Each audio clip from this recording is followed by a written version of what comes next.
ஏங்க ஃபேன்ஸ் எப்படிங்க மறக்க முடியும்? பேசிக் என்னன்னா, இன்னைக்கு வரைக்கும் அவங்க தான் என்னோட இருக்காங்க.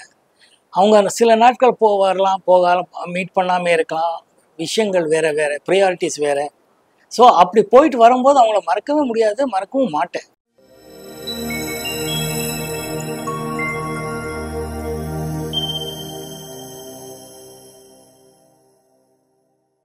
சார், ஒரு இடைவெளிக்கு அப்புறம் தான் ஹரா படம் தேர்ந்தெடுத்தீங்க.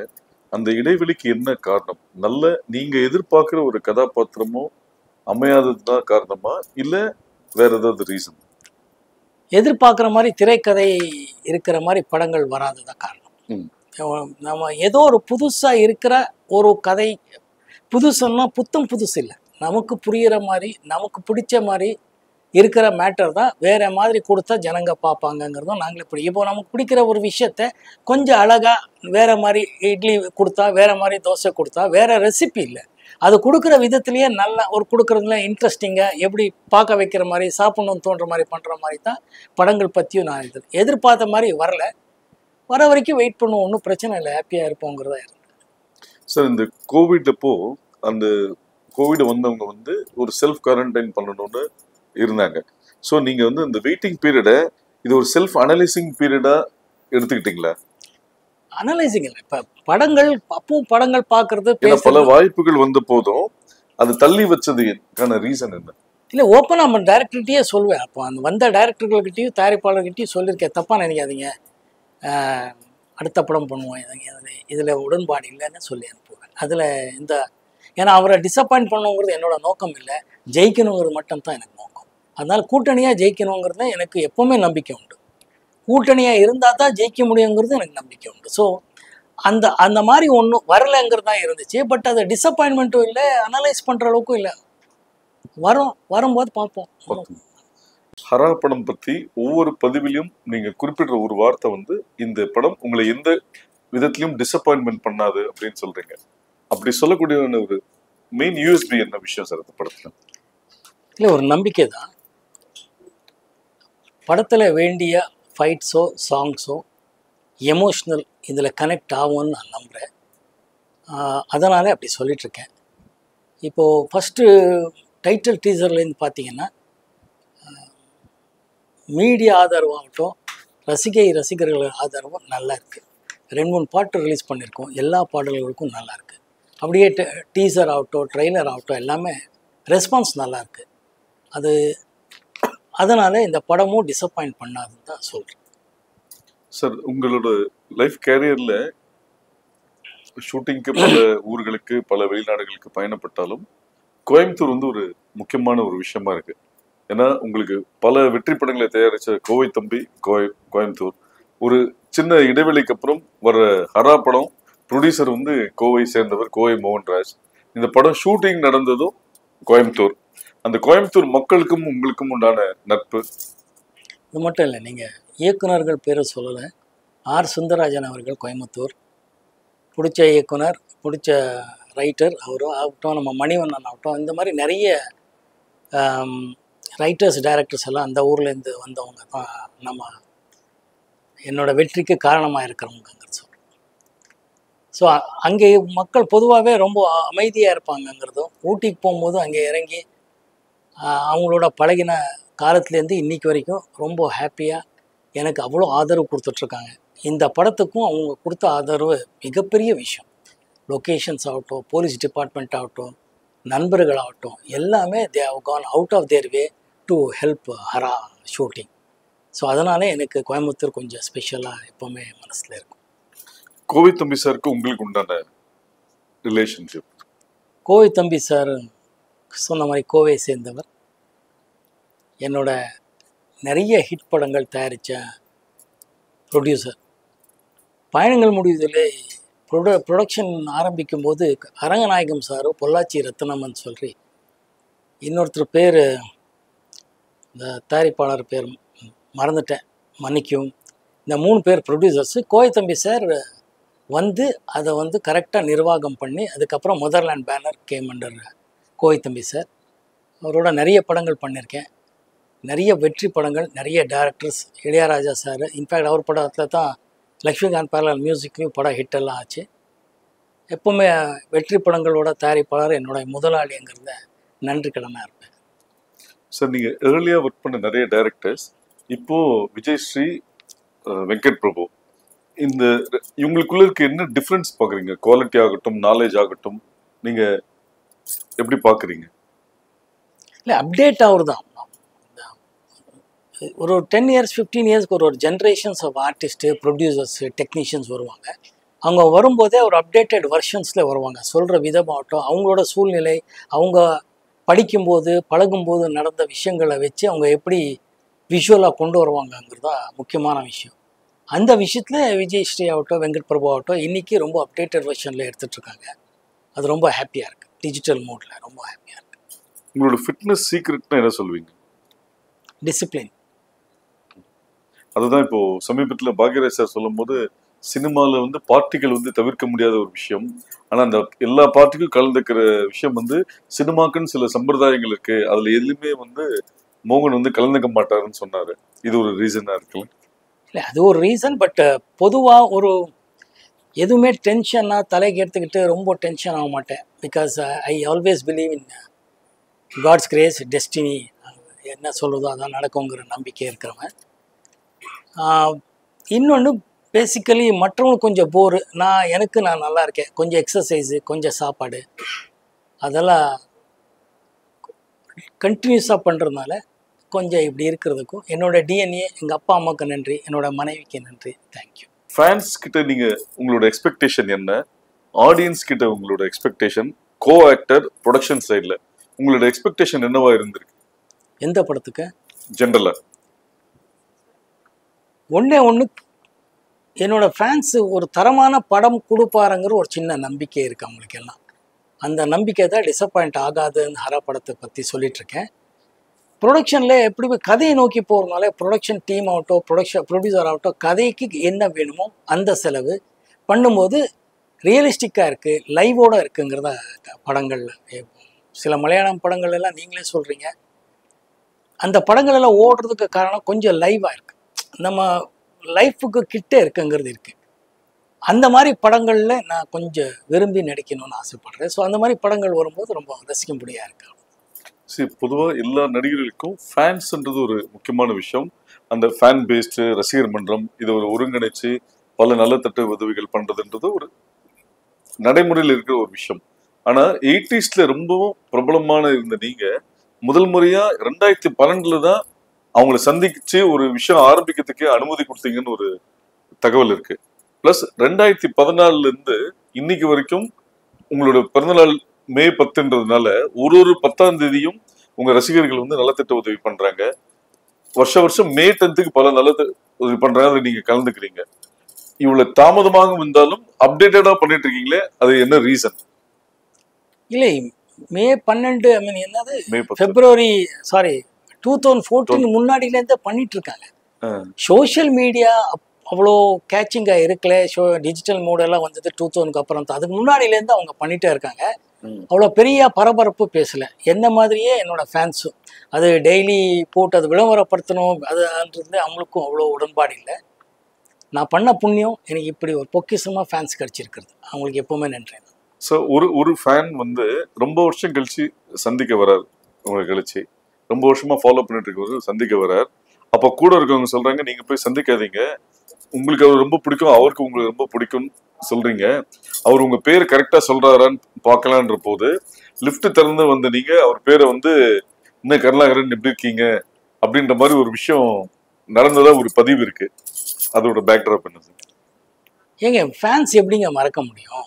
பேசிக் என்னன்னா, இன்னைக்கு வரைக்கும் அவங்க தான் என்னோட இருக்காங்க. அவங்க சில நாட்கள் வரலாம், போகலாம், மீட் பண்ணாமல் இருக்கலாம், விஷயங்கள் வேறு வேறு, ப்ரியாரிட்டிஸ் வேறு. ஸோ அப்படி போயிட்டு வரும்போது அவங்கள மறக்கவே முடியாது, மறக்கவும் மாட்டேன். மறந்தால் அது ஒரு விஷயமே வேறு. Because they are so genuinely involved with actor மோகனுங்கிறதுனால I am so happy to be associated with them. So ஒருத்தர் 2 பேர் இல்லை, அவங்க பண்ணுற விஷயத்துக்கு, அவங்க ஃபேன்ஸ் கிளப்பில் அவங்க பண்ணிகிட்ருக்கிற விஷயத்துக்கு நான் வந்து அவங்கள பேர் சொல்லி கூப்பிடுறேங்கிறதெல்லாம் ஜுஜுபி. அவங்க மிகப்பெரிய விஷயங்கள் அவங்க பண்ணிகிட்ருக்காங்க. ஸோ சரி, பொதுவாக ஒரு ஃபேன்ஸ்ன்றவங்க ஒரு கட்டத்தில் நான் உங்க கூட தங்கிடுறேன், உங்க கூட இருக்கிறேன்னு சொல்லும் போது உனக்குன்னு ஒரு லைஃப் இருக்கு, நீ உங்க ஃபர்ஸ்ட் ஃபேமிலியை பார்க்கணும் அப்படின்னு சொல்லி அட்வைஸ் பண்ண ஒருத்தர் பாலமுருகன் ஒருத்தர் இன்னைக்கு தேனியில மெடிக்கல் ஷாப் வச்சிருக்காரு. கோகுலகிருஷ்ணன்றவர் வத்தலகுண்டுல ப்ரொஃபஸரா இருக்காரு. அப்புறம் ஒரு புதுக்கோட்டை சேர்ந்த ஒரு மாற்றுத்திறனாளி ஒரு அம்மா அனுசியா உங்க எல்லா படங்கள் பிள்ளைநிலா ரிலீஸ் தவிர, ஏன்னா அன்னைக்குதான் அவங்களோட டெலிவரி ஆனதாகும், அதை தவிர மீது எல்லாமே ரிலீஸ் அன்னைக்கு பார்த்திருக்காங்க. இப்படிப்பட்ட ஒரு ரசிகர்கள் கிடைச்சதுக்கு நீங்க எப்படி ஃபீல் பண்றீங்க? தொடர்ந்து எல்லா இடத்துலயும் நீங்க ரசிகர் சொல்லி ஃபேன்ஸ் ஆனாலும் ஓகே, நீங்க என்ன பண்றீங்க, ஃபேமிலி என்ன பண்றாங்க, ஃபேமிலி பாருங்கன்னு உங்களோட வார்த்தைகள் டைவர்ட் ஆயிடுது. அதுக்கு ரீசன் என்ன? இல்ல, நான் பண்ண புண்ணியம், இதுக்கு மேல வார்த்தைகள் இல்லை. இதெல்லாம் உணர்வு பூர்வமான விஷயங்கள். அவங்க முதல்ல இருந்தே நம்ம சொல்லிட்டு இருக்கிறது, ஒவ்வொருத்தரும் ஜெயிக்கிறதுக்கு காரணம் அவரோட குடும்பம் சூழ்நிலைகள் இருக்குங்கிறது தான். நான் என்னோட ஃபேன்களுக்கு முதலேருந்தே சொல்லிட்டு இருந்தது, படங்கள் பாருங்கிறத எனக்கு எப்பவுமே உடன்பாடு இருக்கு. ஆனால் என்னையே ஃபாலோ பண்ணிட்டு அவங்க லைஃப் அவங்க எடுத்துட்டு கூடாது. ஸோ படிக்கணும், வேலைக்கு போகணும், அவங்க குடும்பத்தை பார்க்கணும், அப்பா அம்மா ஆகட்டும், அதுக்கப்புறம் மனைவி மக்களை பார்க்கணும். அதோட நம்ம படங்களும் பாருங்கிறத நான் ரிக்வெஸ்ட் பண்ணிட்டு இருந்தது. எத்தனையோ பேர் அதை ஃபாலோ பண்ணி இன்னைக்கு வாழ்க்கையில ஜெயிச்சிருக்காருங்க கேட்கும் போது எனக்கு கர்வமா இருக்கு, பெருமையா இருக்கு. அது மாதிரி மலேசியால ஒரு மறக்க முடியாத ரசிகை, அவங்க ஒரு இஸ்லாமிய பெண், உங்க போட்டோவை டாலரா வச்சிருக்காங்க. அதை எப்படி பாக்குறீங்க? அந்த தாய்க்கு நன்றி சொல்லணும், வேற என்ன சொல்றது. அவர் வீட்டுக்காரர் எப்படி சொல்றதுன்னே தெரியல. அந்த அம்மா இங்க அதை காட்டிட்டு பையன் சொல்றா பாருங்க பாருங்கன்னு சொல்ல காட்டுமான்னாங்க. காட்டினா ஒரு இஸ்லாமிய பொண்ணு இந்தியாவிலேருந்து வெளியூருக்கு போயிருக்காங்க. அவங்க அதை படிக்கும்போதோ பார்க்கும்போதோ என்னை பார்த்து பிடிச்சிருக்குங்கிற ஒரே காரணத்துக்காக புருஷன்கிட்ட சொல்லி, புருஷன் எவ்வளோ பெரிய மகான் மாதிரி என்னை பொறுத்தவரை, ஏன்னா வச்சுக்குமா மோகன் தானே எனக்கும் பிடிக்கும், ஒன்றும் பிரச்சனை இல்லைம்மான்னு சொல்லி குடும்பம் நடத்தி இப்போது சமீபத்தில் கூட்டிகிட்டு வந்தாங்க. என்னன்னு அப்புறமா தான் தெரியும், அவர் அந்த அம்மா கொஞ்சம் உடம்பு சரியில்லைன்னு. ஸோ அவரை இந்த ரொம்ப நாளாக ஆசைப்பட்டுட்டு இருக்கு. ஏன்னா என்னோட பாடல்கள் கேட்டு தான் நைட் தூங்குவாங்க. பையன் தான் போட்டு விடுவாங்க டெய்லி, சிடி ஆகட்டும் இதெல்லாம். ஸோ அந்த மாதிரி இருக்கிறது கேட்டால் அவங்க உடம்பு சரியில்லை. அதனால அவங்களோட ஆசை எப்படியாவது போய் காட்டணும்னு சொல்லி போய் காட்டிட்டு மோகன் சாரான்னு இங்கே வந்திருந்தாங்க. அந்த குடும்பத்துக்கே நான் நன்றி சொல்லணும். ஏன்னா மதம் தாண்டி, மொழி தாண்டி அதெல்லாம் வேற, நம்ம ஜாதியோ மதமோன்றது இல்லை. என்னோட ஃபேன்ஸுகள் எத்தனையோ பேர் இஸ்லாமியர்கள் இருக்காங்க, கிறிஸ்டியன்ஸ் இருக்காங்க, இந்துக்கள் இருக்காங்க, அதை பற்றி எல்லாம் இல்லை. ஆனால் இந்த அம்மா ஒரு இங்கேருந்து போய் வேற ஒரு நாட்டில் வாழ்ந்து அங்கேயும் நம்மளை பற்றி பாடல்களோ படங்களோ பார்த்து நான் நடிக்காத டைம்லேயும் என்ன இவங்களெல்லாம் கொண்டாடி இருக்காங்கன்னா நன்றி தவிர வேற என்ன சொல்லவே தெரியல. நிச்சயமா சார். 77 கோகிலா, 80 மூடு பனி, ஒரு 7 இயர்ஸ் கேப்ல ரெட்டைவால் குருவி. அந்த கேப் என்ன? அதுல மூடு பனி கோகிலாக்கு அப்புறம் பாலுமேந்திரா சார்ட்ட பண்ணும்போது நீங்க உங்களை எந்த அளவுக்கு அப்டேட் ஆயிட்டீங்க? அந்த எக்ஸ்பீரியன்ஸ் எப்படி இருந்தது ரெட்டைவால் குருவி? சார், பாலுமேந்திரா சார் கிட்ட பார்த்தீங்கன்னா பொதுவாக அவர் படத்தில் எல்லாரும் சிறப்பாக தான் நடிச்சிருப்பாங்க. ஏன்னா அவர் சொல்லி கொடுக்குற விதம் அப்படி. எப்படி ஒரு ஆர்டிஸ்ட் கிட்ட ஒரு பெர்ஃபார்மன்ஸ் வாங்கணுங்கிறது அவருக்கு எக்ஸ்ட்ரானரியாக தெரியும். ஏன்னா அதான் சொன்னேன், அவர் editor, story, screen play, dialogue, direction போக கேமராமேன், எவ்ரிதிங் இன்வால்வ்ஸ் இந்த ப்ரொடக்ஷன் எல்லாமே. நான் கோகிலா பண்ணும்போது ரொம்ப நியூகமர், எனக்கு எதுவுமே தெரியாது. மூடு பனிலையும் கிட்ட அதுதான். ரெட்டைவால் குருவி வெரி டிஃபிகல்ட் ரோல் ஆக்சுவலாக. அது ரொம்ப காமெடியாகவும் ஆகிடக்கூடாது, வில்லனாகவும் ஆகக்கூடாது. ஒரு பொண்டாட்டி இருக்கும்போது இன்னொரு பொண்ணை சம்சாரம் பண்ணுறான், ஒரு ஃபேமிலி நடத்துகிறான், ப்ரெக்னென்ட் ஆகுறதுன்னா பொதுவாக யாரும் ஒத்துக்க மாட்டாங்க. எப்படி பண்ணலாம் அப்படிலாம். அதை டைரக்டர் ரொம்ப பிரமாதமான ஒரு ஒர்க்கிங் அந்த ஒரு ரோப். அது இட்ஸ் வெரி டிஃபிகல்ட். இப்படி பண்ணால் அப்படி ஆகிடும், அப்படி பண்ணால் அப்படி ஆகிடும். ஒன்றும் வில்லன் மாதிரி ஆகிடும், இல்லைன்னா ரொம்ப காமெடி மாதிரி ஆகிடும். இது ரெண்டுமே இல்லாமல் ஃபென்டாஸ்டிக் என்டர்டெய்னர் பர்ஃபார்மன்ஸ் வாங்கினது பாலு சார் தான். டோட்டல் கிரெடிட் அவருக்கு தான். அது அவர் சொல்லி கொடுத்தது, அவர் சொன்னதை நான் புரிஞ்சுக்கிட்ட விதம் பண்ணதான் ஒரு பெரிய யூனிவர்சிட்டிக்கு போயிட்டு வந்த மாதிரி தான் அவரோட படங்கள் எல்லாம் நடிக்கும்போது கற்றுக்கிற விஷயங்கள். So junior. ஒரு மேக்கப் இருக்காது, ஒன்றுமே இல்லை, ஃபேஸ் வாஷ் பண்ணிட்டு வாங்கன்பாரு. ஒரு லைட்ஸ் இருக்காது. அவரோட கேமரா அது எப்படி அவ்வளோ அழகாக எல்லா ஆர்டிஸ்ட்டும் ஷூட் பண்ணிட்டு இருந்தாருன்னு இது வரைக்கும் தெரியாத ஒரு உண்மை. அந்த டைம்லேயே மிகப்பெரிய கேமரானாலையும் முடியாதது அவர் செஞ்சு காட்டார். அது மிகப்பெரிய விஷயம். ஐ எம் ஸோ லக்கி. சார், ஒரு கலைஞனுக்கும் தன்னோட முதல் படம் ரொம்ப முக்கியமான ஒரு படம். உங்க முதல் படத்தோட போஸ்டர் பார்த்தீங்கன்னா, மகேந்திரன், இளையராஜா, அசோக் குமார். நீங்க 2 பேரும் ஜாகிங் வர மாதிரி ஒரு ஸ்டில்லு. அந்த டிசைனை பார்த்தோன்னே என்ன இம்பாக்ட் இருந்தது? ரொம்ப ஹாப்பியாக இருந்துச்சு. அந்த படம் உருவான விதம்? ரொம்ப ஹாப்பி. ஏன்னா அது எத்தனையோ விதத்தில் ரொம்ப புரட்சி பண்ண ஒரு படம் நெஞ்சத்தை கிள்ளாது. அந்த டைமில் தேவி செட்டியார்ஸ் அவங்களுக்கும் இந்த டைமில் நன்றி சொல்ல கடமைப்பட்டிருக்கேன். அவங்க தான் அதை ப்ரொடியூஸ் பண்ணாங்க. அந்த படத்தை தான் ஃபஸ்ட் டைம் தேவி தியேட்டரில் இவ்வளோ பெரிய பெரிய பிளாக் அண்ட் ஒயிட்டில் ஸ்டில்ஸ் போட்டாங்க. ஃபஸ்ட் டைம் ஸ்டில்ஸ் ரவி போட்டது அப்படி பண்ணாங்க. It was very very very popular. அந்த டைமில் அவ்வளோ பாப்புலராக பேர் வாங்கிச்சு. ஏன்னா அர்லி மார்னிங்கில் அந்த மாதிரி ஒரு ஷார்ட்ஸு எக்ஸ்ட்ரானரியாக இருந்துச்சுங்கிறது தான். அந்த டைமில் தான் எனக்கு தெரிஞ்சு ஃபஸ்ட் டைம்னு எனக்கு தெரியல, பட் ரொம்ப ரேராக தான் ட்ரெய்லர் விடுவாங்க அப்போல்லாம். பட் இந்த நெஞ்சத்தை கிள்ளாத அந்த பாட்டை, பருவமே பாட்டை வச்சு ஒரு ட்ரெய்லர் ஷார்ட்ஸ் விட்டுருந்தார் லெனின் சார், கிரேட் எடிட்டர். அவருக்கும் நன்றி சொல்ல கடமைப்பட்டிருக்கேன். அது எல்லாமே ரொம்ப புதுசாக இருந்துச்சு. எங்களுக்கு எல்லாமே த்ரில்லிங் ஒரு ஃபீலிங் தாப்போம். பிரதாப் போதன் ஆகட்டும், சுஹாசினி ஆகட்டும், சரத்பாபு சார் ஆகட்டும், நிறைய பேர் அந்த கூட்டணி, பிரதாப், சுஹாசினி, நான், சரத்பாபு, அப்புறமா அந்த சாந்தி வில்லியம்ஸ் அவங்களெல்லாம் நடிச்சிருந்தாங்க. ஸோ எக்ஸ்ட்ரானரியாக ஒரு எக்ஸ்பீரியன்ஸ். மோரோவர் இது எப்படின்னா, ஒரு நல்ல இடத்துக்கு போகும்போது நல்ல பேர் கூட்டிகிட்டு போனால் குழந்தைய அப்படியே கையை பிடிச்சிட்டாலே போதும், குழந்தைய கூட்டிகிட்டு போயிடுவாங்கங்கிற மாதிரி நான் ஒரு குழந்தைய இருந்தேன். அவங்க வந்து கையை பிடிச்சி அப்படியே கூட்டிகிட்டு போயிட்டு இருந்தாங்கங்கிறதா உண்மையான விஷயம். ராமநாராயணன் சாரோட 7 படங்கள், அந்த எக்ஸ்பீரியன்ஸ்? ராம்நாராயண் ஒரு யதார்த்தமான ஒரு சினிமாவே புரிஞ்சுக்கிட்ட ஒரு extraordinary writer, director, distributor, financier, whatever you may say. அவர் வந்து ஒரு படம் பண்ணும்போது இது இத்தனை நாளுக்குள்ளே எடுக்கணும், இது இப்படியெல்லாம் எடுக்கணும், இது எப்படி எடுத்தால் இவ்வளோலாம் செலவாகும், இதோட அவுட்கம் இவ்வளோங்கிறது அப்படி ஒரு கால்குலேட் பண்ணி படத்தை எடுத்துகிட்டு இருந்தார் அவர். அது எனக்கு ரொம்ப பிடிக்கும். ஏன்னா சினிமானாலே காமர்ஸ் தான் பேசிக்கலி. போட்ட பணம் வரணுங்கிறது முதல் இருக்கும்.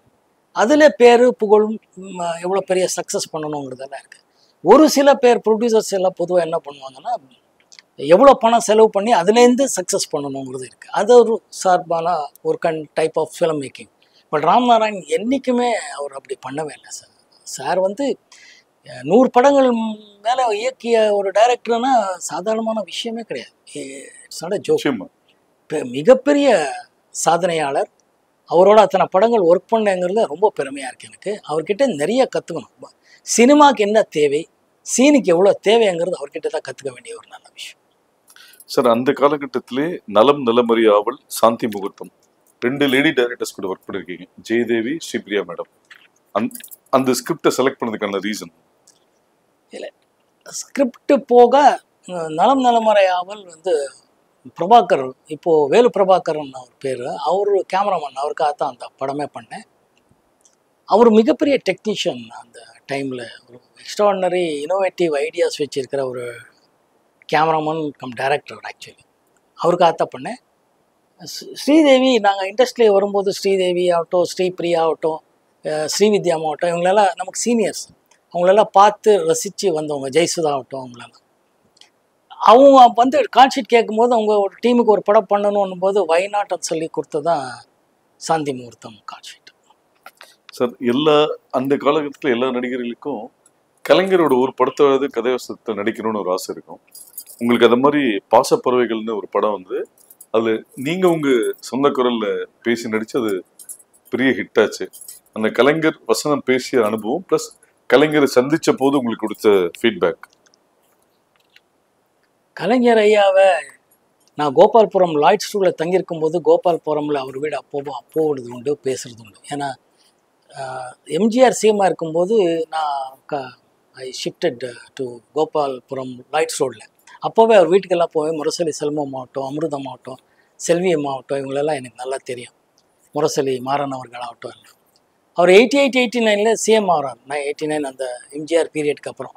அப்போ அவருக்குள்ளே இருந்த அந்த பசி, அப்போவும் ஒரு எழுத்தாளர், ஒரு சினிமா டைலாக் ரைட்டர், மேக்கருங்கிறது இருக்கும். அதுக்கு முன்னாடி ஒரு படம் பண்ணும்போதெல்லாம் எப்போ இருக்கோ பார்த்துருக்கோம், பேசிகிட்டு இருப்போம். அப்படியே உருவான படத்தை பாசப்பறவைகள். சிவகுமார் சாரும் நானும் லக்ஷ்மி அம்மா இவங்களெல்லாம் நடிச்சிருக்கோம்.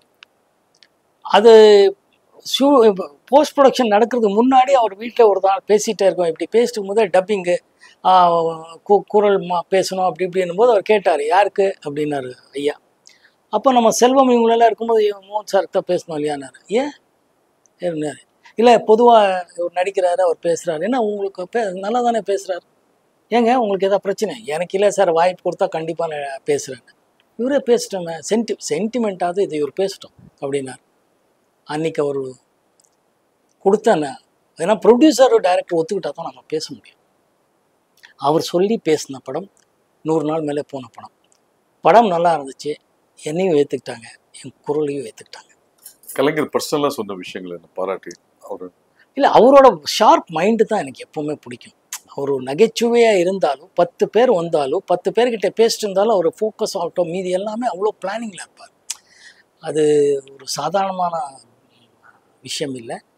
அவர் சிஎம் ஆகிறதுக்கு முன்னாடியும் அவரை பார்த்துருக்கேன். அதாவது 89 சிஎம், நான் சொல்கிறது 70ஸ்ல இல்லை, நான் வந்ததுக்கப்புறம் சொல்கிறேன். அதுக்கு முன்னாடி பார்த்துருக்கேன். அவர் எப்போ பார்த்தாலும் எங்கே பார்த்தாலும் ஷார்ப்பாக மோகன் அப்படின்னு தான் கூடுவார். என்ன தம்பி எப்படி அப்படி தான் கூப்பிட்டு பேசுவார். ஒரு தடவை ஒருத்தர் பழக்கமானால எப்போ போனாலும் அவர் பேரோட கூப்பிடுவாருன்னு கேள்விப்பட்டிருக்கேன்.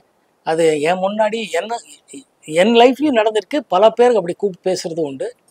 ஒரு பியூட்டிஃபுல் விஷயம்னா சாரை எப்போ வேணாலும் போய் பார்க்கலாம். அவர் சிஎம்மாக இருக்கும்போது சரி, சிஎம்மாக இல்லாதப்போ போய் பார்க்கலாங்கிறது அந்த அப்ரோச் வாஸ் எக்ஸ்ட்ராடினரிலி ஒரு கான்ஃபிடன்ஸ் கொடுக்கக்கூடிய விஷயமா இருந்துச்சு எனக்கு. சார், பல வெள்ளி விழா வெற்றி விழா படங்களில் நம்ம சொந்த குரலில் பேச முடியலன்ற வருத்தம் இன்னைக்கு அது இருந்திருக்கேன் உங்களுக்கு? வருத்தம்ங்கிறத விட நான் முதல்ல மெனக்கடலை, ப்ரொடியூசர் டைரக்டர்களும் அது சொல்லலை, நானும் மெனக்கடலைங்கிறது தான் உண்மையான விஷயம். அது ஒரு டைமுக்கு அப்புறம் 24 ஹவர்ஸ் ஒர்க் பண்ணிட்டு இருந்ததுனால, படங்களும் போயிட்டு இருந்ததுனால, டைரக்டர்களும் அப்படி சொல்லிட்டு இருந்ததுனால அதை இன்னைக்கு அது எக்ஸ்கியூஸாக சொல்கிறது இல்லை. But those for the days. ஆனால் கலைஞர் ஐயா சொன்னதுக்கப்புறம் அந்த படம் நல்லா போனதுக்கப்புறம் நான் தான் பேசணும்னு முடிவு பண்ணேன், வேற ஒன்று. சார், தமிழ் சினிமாவில் ட்ரெண்ட் செட்டிங் டைரக்டர்ஸில் ஸ்ரீதர் சாருக்கு ஒரு முக்கிய இடம் உண்டு. ஸோ உங்களோட தென்றல் எண்ணத்தோடு எப்படி அமைஞ்சது அவரோட ஒர்க் பண்ண எக்ஸ்பீரியன்ஸ்? அகெயின் அது தேவி films and Royal pictures Taha, இவங்க 2 பேர் சேர்ந்து பண்ண படம். ரொம்ப அற்புதமான ப்ரொடியூசர்ஸ், என்னோட முதலாளிகள் தான். இன்றைக்கும் அவரோட தொடர்பில் இருக்கேன். அவர் அவ்வளோ நல்ல உள்ளம் உள்ள ப்ரொடியூசர்ஸ் 2 பேர். ஸ்ரீதர் சார்ன்னும் போது பேச்சுக்கு என்ன இருக்கு இடம்? ஃபஸ்ட்டு ஸ்ரீதர் சார் வச்சு படம் பண்ணுங்கனால அவ்வளோதான். எப்போ டேட்டு தான் கேட்கணும் தவிர ஒன்றும் இல்லை. ஏன்னா அவர் படங்கள் பார்த்துருக்கோம்னா, நெஞ்சில் ஒரு ஆலயமாகட்டும், காதலுக்கு நேரம் இல்லையாகட்டும், இது இளமை ஊஞ்சல் அடைகிறதாகட்டும், இந்த மாதிரி நிறைய படங்கள் அப்போ பார்த்து ரசித்துண்டு. நமக்கு இந்த மாதிரி டைரக்டர்கிட்ட எல்லாம் ஒர்க் பண்ண முடியலையே, கிடைக்கலையேங்கும் போது ஒரு வாய்ப்பு வரும்போது அதை யூஸ் பண்ண சச் எ ஜீனியஸ் டைரக்டர். அவ்வளோ மென்மையாக சொல்லி கொடுக்கக்கூடிய, ஹியூமராக எப்படி ட்ரீட் பண்ணணும்னு அவர்கிட்டயே கற்றுக்க வேண்டியது இருக்குது. அந்த அளவுக்கு ஹியூமர் ஆகட்டும், சேட் ஆகட்டும், ஒரு அற்புதமாக விஷுவலாக கொண்டு பண்ணக்கூடிய ஒரு ரைட்டர். அவரோடவே அந்த சித்ராலய கோபு இருந்தார், பிரமாதமான ரைட்டர் டைரக்டர். இவங்களோட ஒர்க் பண்ணும்போது ஒர்க் பண்ண வாய்ப்பு வந்துச்சுங்கிறது ரொம்ப பெருமையாக இருக்குது. இது சித்ராலய கோபு சார் டைரக்ஷன் ஒரு படம் பண்ணிருக்கேன். ஆமாம் பண்ணிருக்கேன். அது ஏஎம் சார் வசந்தி படம். அவர் அதான் சொல்கிறேன், அவர் எல்லாம் பேசும்போதே அவ்வளோ ஹியூமர் இருக்கும். பேசிக் நகைச்சுவைங்கிறத விட அது எந்த சிச்சுவேஷன் கொடுத்தாலும் அதை நகைச்சுவையாக மாற்றுவாங்க. அதுதான் அவங்களோட பலமே. அதில் ரொம்ப பிரமாதமான விஷயம். தென்றல் எண்ணத்தோடு மிக சிறப்பாக ஓடிச்சு. இளையராஜா சார் அத்தனை பாடல்களும் ஹிட்டு. நல்ல ப்ரொடியூசர்ஸ், நல்ல டைரக்டர்ஸ், அதனால பெருமையாக இருக்குது.